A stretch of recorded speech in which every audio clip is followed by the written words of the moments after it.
के रहे? वो देखी बस उनका घूम रहे आई जा घी पूरा घर के ऐसे शान दे कि दिल्ली तो दूर एगो लुट्टी काफी रही घर के घोर्रा बनाए खातिर। फिर तो एक एक पाई के मोल चुकावा। जा फूक दे एक घर के घुर्रा ऐसन।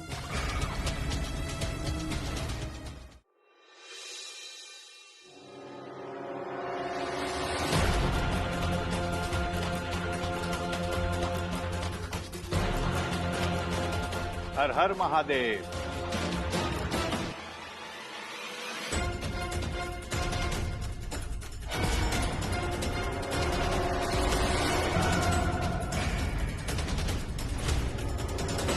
मैडम भस्म नाम बा हमार भस्म।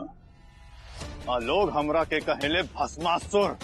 एक बार जौन चीज पर हम हाथ धा देबे नी ओकरा बाद ओकर राख मिलेला राख। श्यामा इसे पहले की सब मारल जाई तारा याद करे के पड़ी कि उ रात का भेल रहे। आई हमरा के तारा अभी याद दिलाव पड़ी। प्रणाम पंडित जी।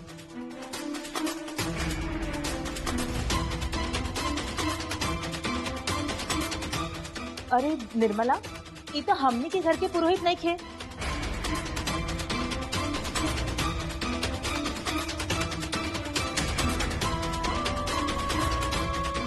मलकिनी इन सब के एजेंसी से बुले नहीं है। अब महादेव के पूजा के प्रखंड विद्वान बाड़ी कुल अभिषेक, महामृत्युंजय, लखौरी और छोटका मालिक कहले रहे नीनू की विशेष व्यवस्था करे के बा।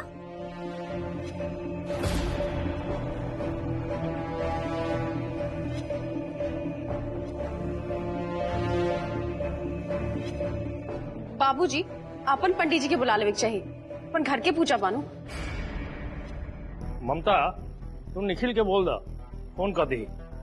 आप पंडित जी रवा लोग बैठी हम तनी आवत तनी। ठीक है, हम निकल के कह देता नहीं। बड़की दुल्हन जी माँ, ये लोग के चाय पानी की व्यवस्था देखा तनी देर बाद। जी पंडित जी।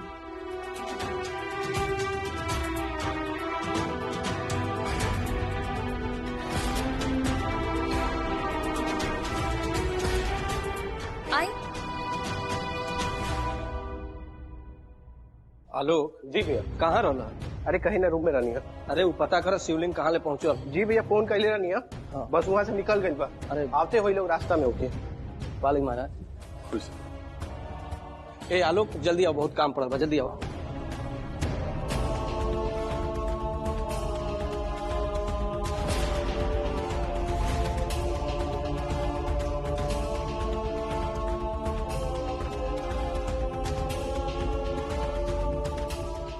पंडित तो नईखे बुझाता कुल। जरूर कोनो बड़का प्लान बनोले बियाई लेकी। एक के रास्ता बा, श्यामा की सब कुछ याद दिलावे के पड़ी ना तो। हे भगवान।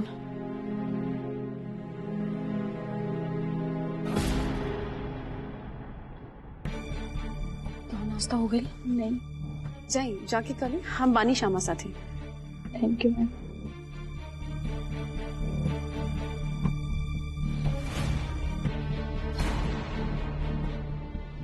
कहाँ जाता नहीं हम मछली दीदी? अतीत में।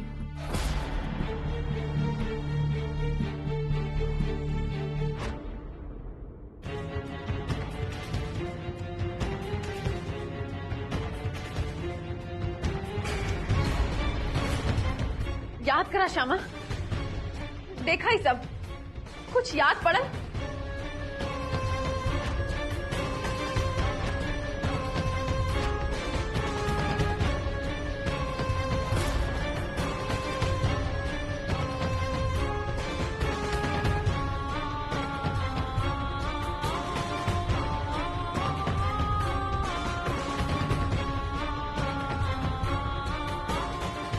श्यामा देखा ही सब चीज, ध्यान से देखा और याद करा। तारो सब घटना याद करे के बा जेकरा वजह से तार ई हालत भई बा। याद करा। का भाई माई दिखाई तरी? अरे बाप रे बाप, इतना बड़ पिन घुसल बा भाऊजी।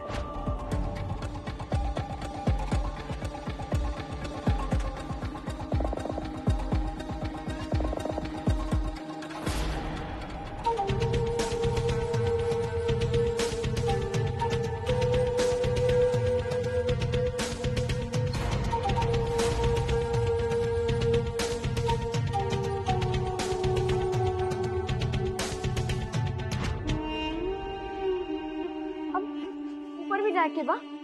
ऊपर ऊपर चढ़े उतरे में दिक्कत होता दीदी।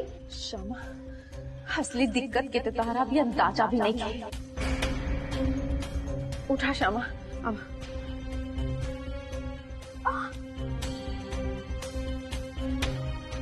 हाँ धीरे से बढ़ाओ पैर। बस आ गई।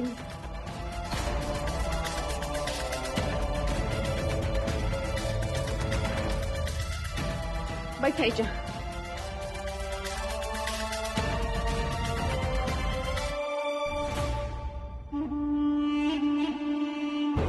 श्यामा, अब अपन दिमाग पे जोर देके एक एक चीज याद करे के प्रयास करा कि वो दिन सुबह से रात तक का भइल रहे। याद करा श्यामा।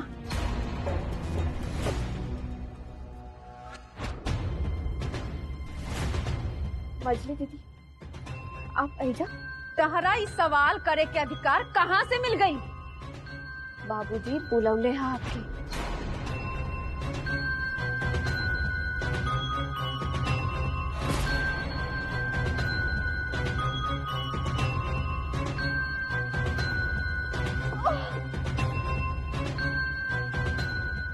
याद करा श्यामा, कुछ याद पड़ल?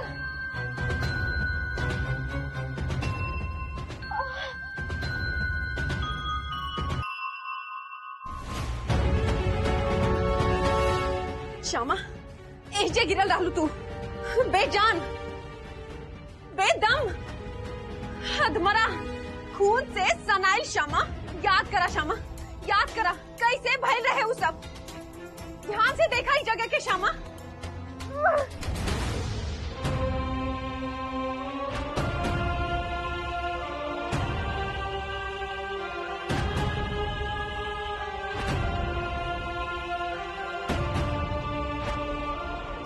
आँख खोला श्यामा, याद करा श्यामा, याद करा कैसे तारा इतना चोट लागल रहे। वो खून, वो माथा पर घाव के निशान, याद करा श्यामा, याद करे के प्रयास करा। बस करी मजली दीदी, बस करी। माथा बटन जाता हमार, कुछ याद नहीं चलता। छोड़ दे, हमरा माफ कर दी।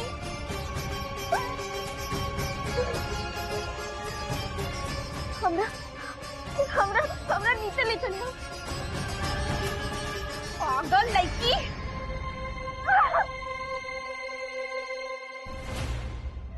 नीचे जाए के चक्कर में तू ऊपर चल जाइबू। अगर तहरा के सब याद ना पड़ल तब याद करा श्यामा। क्या बस करी दीदी।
दीदी छोड़ दे। हमरा कुछ याद करे के नहीं है। का याद करे के नहीं?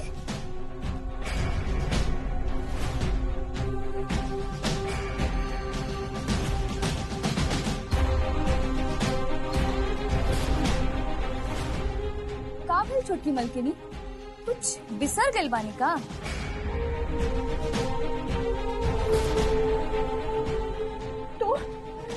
मंजली दीदी कहाँ बानी? मंजली दीदी पता ना, आप ठीक बानी नू? पता ना, अभी तो एजा ही रही। जब पाट के घर बा तैयार होके गईली हा बुझाता, चाहे कोनो काम भी हो सकेला।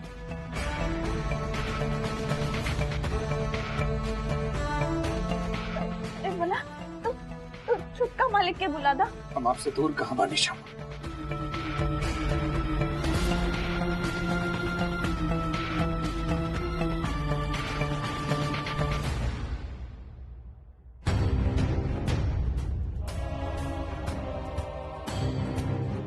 आप अचानक से एजा कैसे आ गई? आप तो नीचे ना ली वो नर्स कहाँ गई? आपकी तबीयत तो ठीक बना श्यामा। माथा दुखा था, तनी सुता दी ना। पूजा शुरू होके से पहले तनी आराम कर लेता नहीं। श्यामा हम तो पहले कह रहे कि बिस्तर ना छोड़ेगी।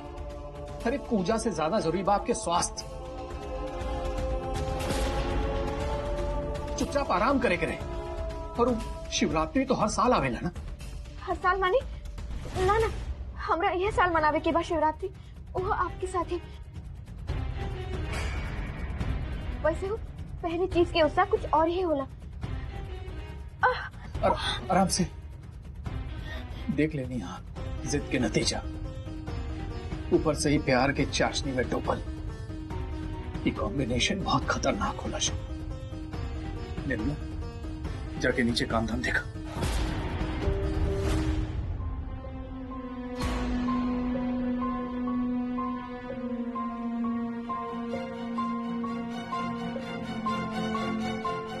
आप आए, चलिए आप आए।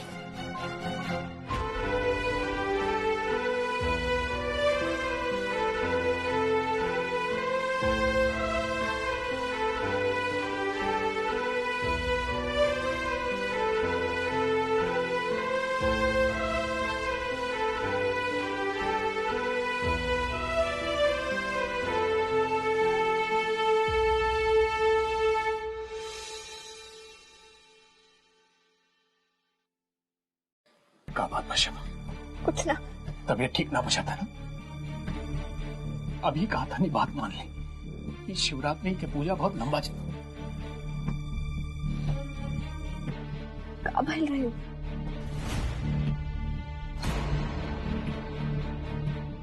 हम सूत रहा था नहीं वो कमरा में। आप ऐजा कहे ना। अब तमाशा बंद कर दे। एक बार जो फैसला हो गई बा वो बदली ना। ब्लैंकेट छोड़ी। आपके मुंह देख के ही बुझा गई। बताई ना हमरा का बात बा? गलती आपकी छोड़ के जाए की गलती। आपसे अलग होके की गलती। आपके बात ना माने की गलती।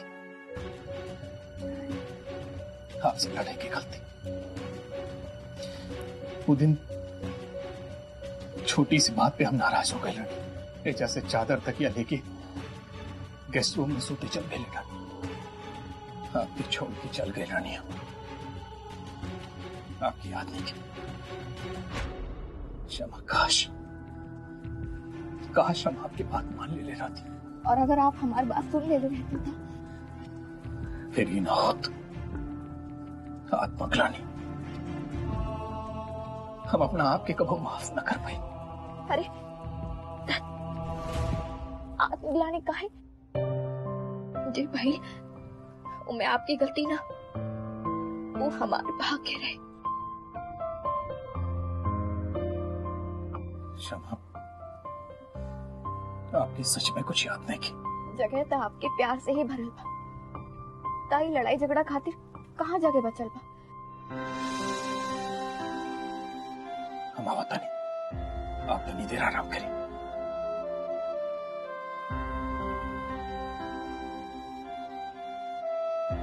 थोड़ी देर और रुक जाए ना। आप लेट जाए।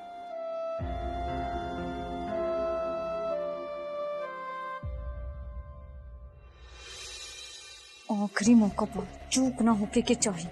जैसे वो एजेंसी राख में मिल गई रहे वैसे ही पूजा शुरू होत ही पूरा छह निवास खाक में मिल जाही के चाहिए।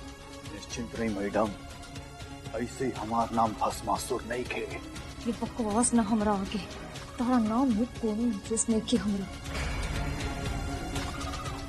वैसे भी एक आँख के अंधा के नाम भी नयन सुख होला। अपन गुणगान ना प्लान बतावा।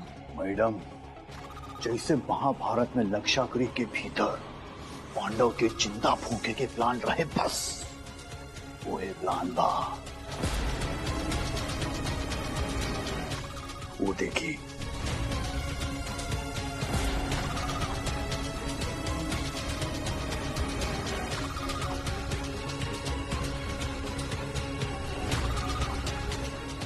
बस उलझा भूग रहे, आई जा घीमा।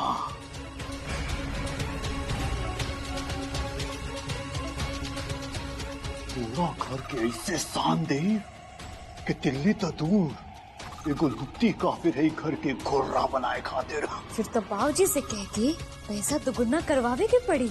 ऑलरेडी हो गए बा मैडम। फिर तो एक एक पाइप के मोल चुकावा। जा फूक दे ई घर के घुर्रा ऐसन।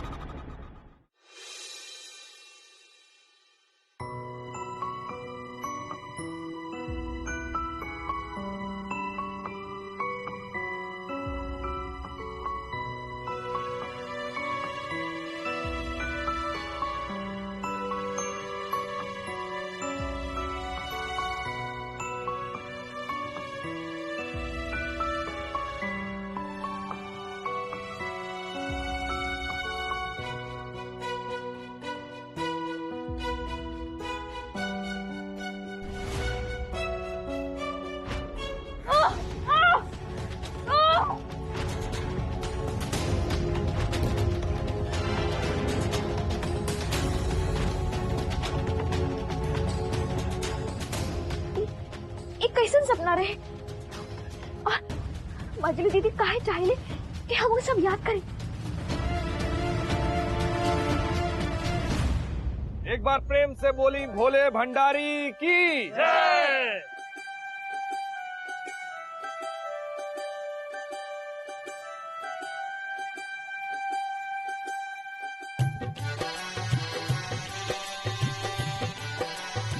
एक बार प्रेम से बोली हर हर महादेव।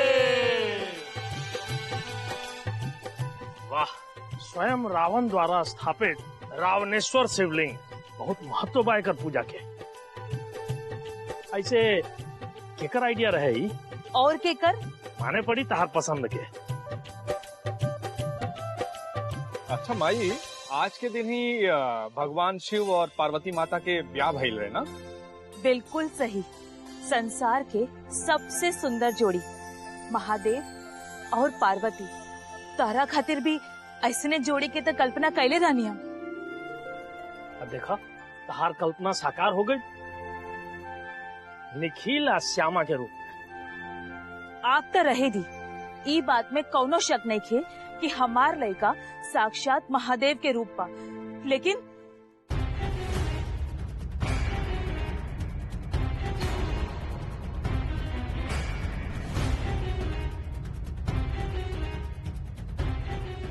बड़की दुल्हन चला, बहुत काम बचल बा। आवा।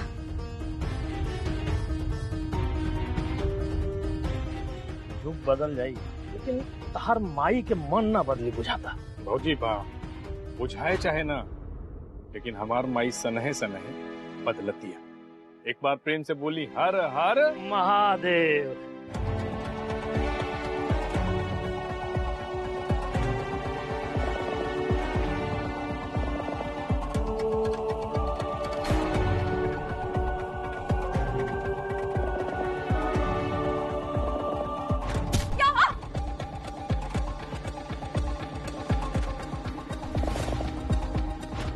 अरे दू मुहा सांप।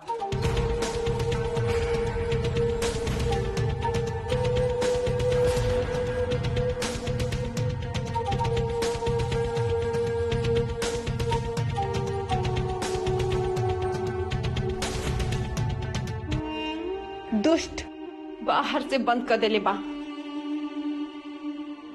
अरे दरवाजा खोला, केहू बा? दरवाजा खोला, हम अंदर बंद हो गए बानी। फिर दही, फिर सोना, तेल, सरसों का। अरे भाऊजी देखा सरसों के तेल लिखल बा, रिफाइंड लाके देले भाई। चल माया, देखा मैं होई। अरे कहाँ बारू? हाँ बाप माया, अरे माया के देखला का? अरे निखिल, माया के देखला का? गजब आदमी बानी भाई। मतलब भौजी साथ में रहे तब भी टेंशन, दूर रहे तब भी टेंशन, मतलब आपके जीवन एकदम टेंशन में हो गई बा। विवाहित पुरुष के जिंदगी में टेंशन लागले रहे ना, लेकिन समय दा तारो समझ में आ जाए। देखा कहीं काम से गई होगी। बाबूजी लेकिन गाड़ी तो सब इधर खराब बा। ए भैया एक काम करी, ऐसे फोन निकाली, ऐसे खट खट खट खट डायल करी और पूछ ली, हेलो माया केहर बाड़ू, पता चल जाई। अरे ओकर फोन टूट गई, ओकर बाद किनाइन कहाँ बा? रुक जा, हम ढूंढा तानी। माया, अरे कहाँ मारू? बाबूजी इस सिंदूरा की कुमकुम तनी चेक करी। केहू खोला दरवाजा।